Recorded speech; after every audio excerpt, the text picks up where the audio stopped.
శుక్లాంబరధరం విష్ణుం శశివర్ణం చతుర్భుజం ప్రసన్నవదనం ధ్యాయేత్ సర్వవిఘ్నోపశాంతయే. గురుర్బ్రహ్మా గురుర్విష్ణు గురుర్దేవో మహేశ్వరః గురుస్సాక్షాత్ పరబ్రహ్మ తస్మై శ్రీగురవే నమః. వ్యాసం వసిష్ఠనప్తారం శక్తేః పౌత్రమకల్మషం పరాశరాత్మజం వందే సుఖతాతం తపోనిధిం. నారాయణం నమస్కృత్య నరం చైవ నరోత్తమం దేవీం సరస్వతీం వ్యాసం తతో జయముదీరయేత్. వసుదేవసుతం దేవం కంసచాణూరమర్దనం దేవకీ పరమానందం కృష్ణం వందే జగద్గురుం. శ్రీ భాగవత కథాసుధలు 115వ భాగానికి స్వాగతం సుస్వాగతం. శ్రీ శుకులవారు భాగవతాన్ని పరీక్షిత్తుకు వినిపిస్తున్నారు. ఆ క్రమంలో ఇలా అంటున్నారు: ఆ ఋతుపర్ణునికి సర్వకాముడు, సర్వకామునికి సుదాసుడు పుట్టారు అంటున్నాడు. ఆ సుదాసుని భార్య పేరు మదయంతి. ఆ రాజశ్రేష్ఠుని మిత్రసహుడు కల్మాషపాదుడు అని కూడా పిలుస్తారు. ఆ రాజు వశిష్ఠుని శాపం వల్ల రాక్షసుడై తన కర్మానుసారంగా బిడ్డలు లేనివాడయ్యాడు అని చెప్పారు. వెంటనే పరీక్షిన్ మహారాజు శ్రీ సుఖబ్రహ్మని ప్రశ్నిస్తున్నాడు. ఏ కారణం చేత ఆ సుదాసునికి గురుశాపం కలిగింది అని ప్రశ్నించాడు. అప్పుడు యోగేంద్రుడు ఆ విషయాన్ని వివరంగా చెప్పసాగాడు. ఒకసారి ఆ సుదాసుడు అనేవాడు రాజు వేట కోసం అడవికి వెళ్ళాడు. బలగర్వంతో ఒక రాక్షసుని చంపాడు. కానీ వాడి సోదరుని మాత్రం వదిలివేశాడు.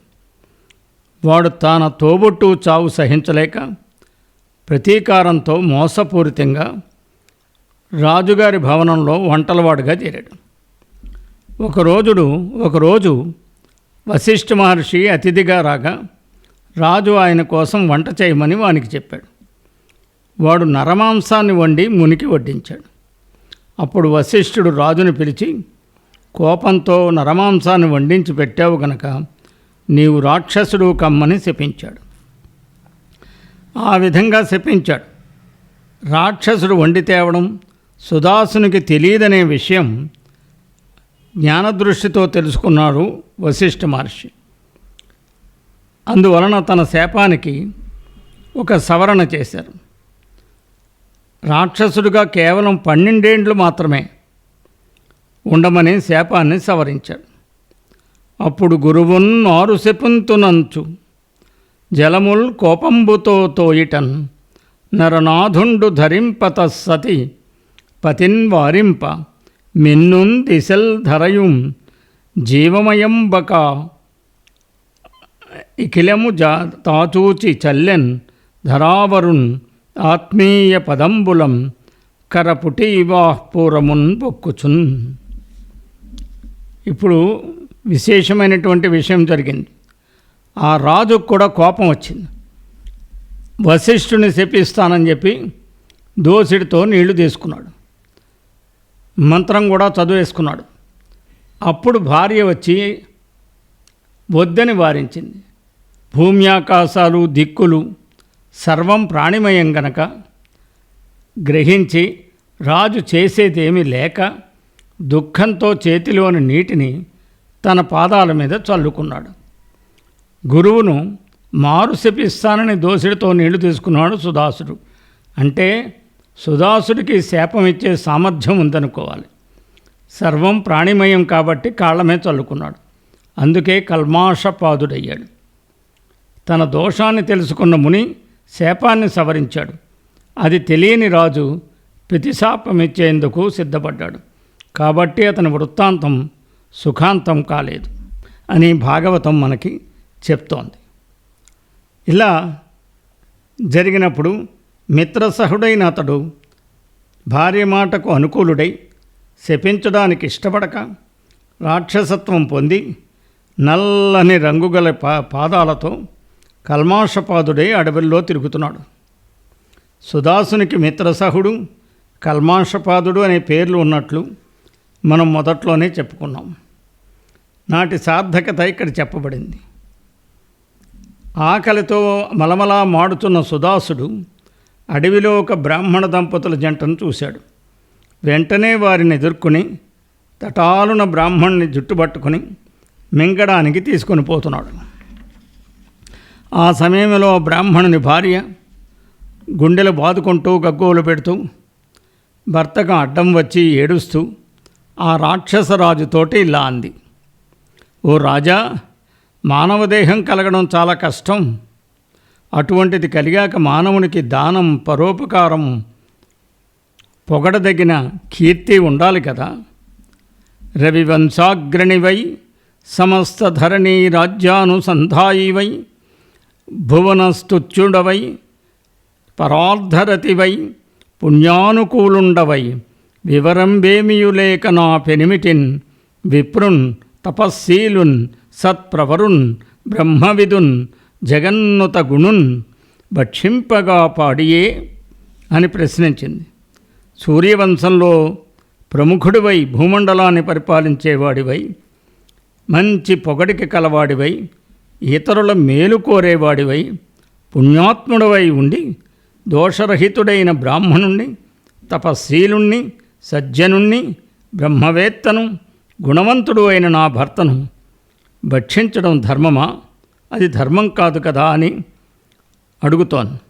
తండ్రి, మీకు దినేశ వంశజులకున్ దైవం బగును బ్రాహ్మణుండ అండ్రా మాటలు లేవే. భూమిసుర గోహత్యాభిలాషంబుకై కైకొన్రే. మీ ఎటువంటి సాధువుల్ రక్షోభావమిట్లేలా మీ తండ్రిన్ దాతల పూర్వులను తలపవే ధర్మంబునన్ పోగదే. అయ్యా, ఓ రాజా, సూర్యవంశీయుడైన మీకు బ్రాహ్మణుడు దైవ సమానుడని అంటారు కదా. ఆ పలుకులు ఏమయ్యాయి? నీ బోటి సాధువులు బ్రాహ్మణ గోహత్యకు ఇష్టపడతారా? ఇంత రాక్షసత్వం ఎందుకు? ఒకసారి మీ తండ్రులను, తాతలను, పూర్వీకులను గుర్తుకు తెచ్చుకో, ధర్మంగా ప్రవర్తించు అని మాట్లాడింది ఆ బ్రాహ్మణుడి యొక్క భార్య. ప్రసిద్ధమైనటువంటి వంశాన్ని పేరు చెప్తే ఈ క్రూర కార్యం మానతాడని ఆమె ఆశ. వాళ్ళ పూర్వీకులను గుర్తు తెచ్చుకోమంది. సూర్యవంశంలో మహానుభావులు జన్మించారు. ఒక్కొక్కరు ఒక్కొక్క విషయంలో కీర్తి గడించారు కదా. అప్పుడు ఇంకా మాట్లాడుతోంది. ఓ అన్నా, చెల్లెలనయ్యదన్ విడువు నీకు అన్నంబు పెట్టింతు నాహృన్నాధుని ద్విజున్ గంగికుర్రన్నకట హింసింపనేలయ్య నీ వెన్నం డింతులతోడ పుట్టవే నిజం విట్లైన మున్ముట్ట నా పన్నం నన్ను శిరంబుద్రుంచి మరి మత్ ప్రాణేసు భక్షింపవే. నీకు చెల్లెల్లాంటి దాన్ని, నా భర్తను వదులు, నీకు ఆహారాన్ని నేను సమకూరుస్తా. నా భర్త గంగిగోవు లాంటివాడు, దాని దూడలాంటివాడు. బ్రాహ్మణుడు అతన్ని ఎందుకు హింసిస్తావు? నీకు తోబుట్టువులు లేరా? నీవు చంపాలని అనుకుంటే ముందు నా తలను ఖండించి తర్వాత నా భర్తను భుజించు అని కరుణ పుట్టే విధంగా, జాలి కలిగేటట్టుగా బ్రతిమాలుతుండగా అతడు శాపవశాత్తు అవివేకుడై పులి జంతువును తినే పద్ధతిలో భక్షించేశాడు. అంతా ఆ బ్రాహ్మణి కూడా కోపించింది. బ్రాహ్మణుని యొక్క భార్య కోపించి, కామార్తనైన నా భర్తను భక్షించావు కాబట్టి నీవు స్త్రీ సాంగత్యానికి సిద్ధపడినప్పుడు మరణిస్తావు అని కల్మాషపాదుని శపించింది. తన భర్త ఎముకలతో అగ్ని ప్రవేశం చేసి ఉత్తమ గతిని పొందింది. పిమ్మట 12 ఏళ్ళు గడిచాయి. ఆ రాజు శాపం తీరిపోయింది. తర్వాత అతడు పొందుకోరి భార్యను పిలువగా బ్రాహ్మణ స్త్రీ శాపం తెలిసిన ఆమె భయపడి భర్తను వారించి మైథున కృత్యాన్ని మానిపించింది. అప్పటి నుండి అతడు స్త్రీ సాంగత్యాన్ని మానుకున్నాడు. ఆ కారణం చేత ఆ సుదాసునికి సంతానం లేకపోయింది. అతని కోరిక ప్రకారం వశిష్ఠుడు మదయంతికి గర్భం ప్రసాదించాడు. ఆ గర్భం దాల్చిన మదయంతి 7 ఏండ్లు గర్భాన్ని ధరించి ప్రసవించడానికి కష్టపడుతుంటే వశిష్ఠుడు పదునైన రాతితో ఆమె గర్భాన్ని చీల్చగా అశ్మకుడు అనే కొడుకు పుట్టాడు. అతనికి మూలకుడు జన్మించాడు.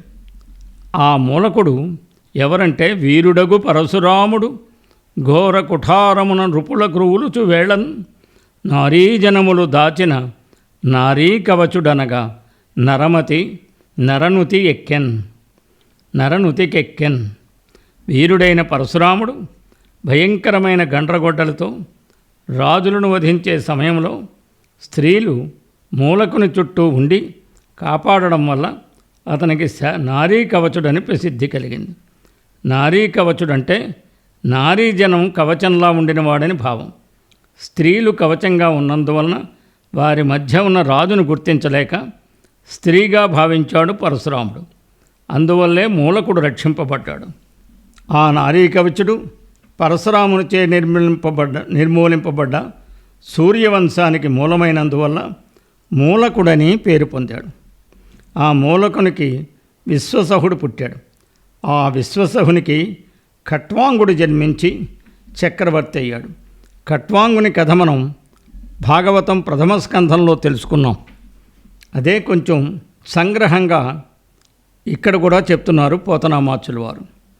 అమరులు వేడిన అసురనాథులను జంపి త్రిదశులతోడన్ బ్రతుకు కాలం ఎంతని అడిగిన ఇది నిండుచున్నది తడవులేదేమైనా అడుగుమనిన వరములు కోరక వరవిమానం వెక్కి తన పూరికే తెంచి తత్వబుద్ధి పరమేశ్వరుని యంద భావంబు గీలించి కులదైవత ద్విజకులము కంటే అంగనాప్రాజ్య రాజ్య పుత్రాదులెల్ల కావు ప్రియములు ధర్మంబు గడచినాదు మతి ప్రవర్తింపదన్నడు మది నెరుంగ అన్యమా ఈశ్వరుని తక్కనుచు మరియు. ఖట్వాంగుని ప్రస్తావన ప్రథమ స్కంధంలో మనం ఉందని చెప్పాను. గోవిందనామస్మరణ చేతుడు 2 ఘడియల్లో కైవల్యం పొందాడు. పరమేశ్వరుడు తప్ప మరొకటి ఇష్టం కాదనడానికి అతని తత్వబుద్ధి కారణం. ఆ స్పృహ చేతనే అశాశ్వతమైన వస్తువులు జోలికి పోలేదు. నిజమైన బ్రహ్మవేత్త అతడు ఒకసారి దేవతల ప్రార్థన మేరకు రాక్షసరాజును చంపాడు. దేవతలతో తన ఆయుర్దాయం ఎంతని అడిగాడు. వారు ఇదిగో పూర్తయిపోతోంది, ఎక్కువ సమయం లేదు, ఏదైనా వరాన్ని కోరుకోమన్నారు. అతడు వరాలు కోరుకోకుండా విమానం ఎక్కి తన నగరానికి వచ్చి అధ్యాత్మ జ్ఞానంతో భగవంతునిపై మనస్సు లగ్నం చేసి కులదైవం బ్రాహ్మణుల కంటే ఆలుబిడ్డలు రాజ్యం నాకు ఇష్టమైనవి కావు, నా మనస్సు అధర్మంగా ప్రవర్తించదు, ఆ ఈశ్వరుని తప్ప మరొకటి తెలియదు అంటూ ఇలమేదం బ్రతుకేల ఇంకా అనుకుంటున్నాడు ఆయన.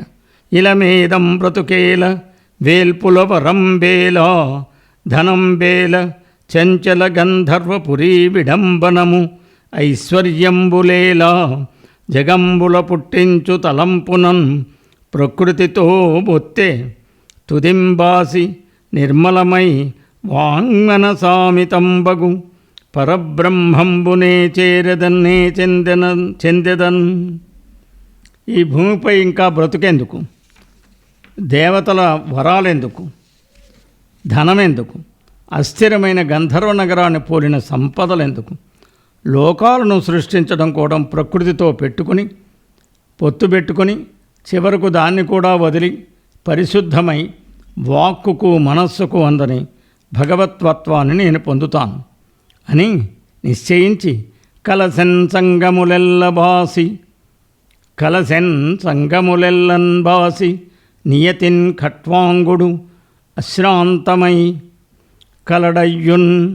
కలదయ్యున్ మరి మీద లేదనిడిదై కళ్యాణమై ఆత్మలో తలపం పల్కగరానిదై పరమమై తత్వజ్ఞులు ఊహించి హృజ్జలజాతంబుల వాసుదేవుడని సంస్థాపించునా బ్రహ్మమున్ అని నిర్ణయించుకున్నవాడై ఖట్వాంగుడు బంధాలనన్నీ తెంచుకుని దీక్షతో అశ్రాంతమై ఉండి కూడా లేదనిపించేది, శుభకరమైనది, మాటలలో చెప్పడానికి వీలు కానిది, తత్వవేత్తలు వాసుదేవుని మనస్సులో స్థాపించుకునేది అయిన పరబ్రహ్మంలో లీనమైపోయాడు.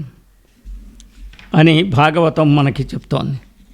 తర్వాత ఒక మహా అవతారాన్ని గురించి ప్రస్తావన చేస్తున్నది భాగవతం. ఖట్వాంగునికి దీర్ఘబాహుడు పుట్టాడు. దీర్ఘబాహునికి రఘువు, రఘువుకు పృథుశ్రవుడు, పృథుశ్రవునికి అజుడు, అజునికి దశరథుడు పుట్టాడు. ఆ దశరథునికి దేవతల ప్రార్థనచే సాక్షాత్ పరబ్రహ్మమైన శ్రీహరి తన అంశంతో 4 విధాలుగా శ్రీరామ లక్ష్మణ భరత శత్రుఘ్నులనే పేర్లతో జన్మించాడు. ఆయన చరిత్రను వాల్మీకి మొదలైన ఋషులు వర్ణించారు అని చెప్తాను, శ్రద్ధగా విను అని శ్రీరామావతార కథని చెప్పడం ప్రారంభిస్తున్నారు శ్రీ సుఖబ్రహ్మ. తర్వాత విషయాలు వచ్చే భాగంలో చెప్పుకుందాం. సర్వం కృష్ణార్పణమస్తు. స్వస్తి.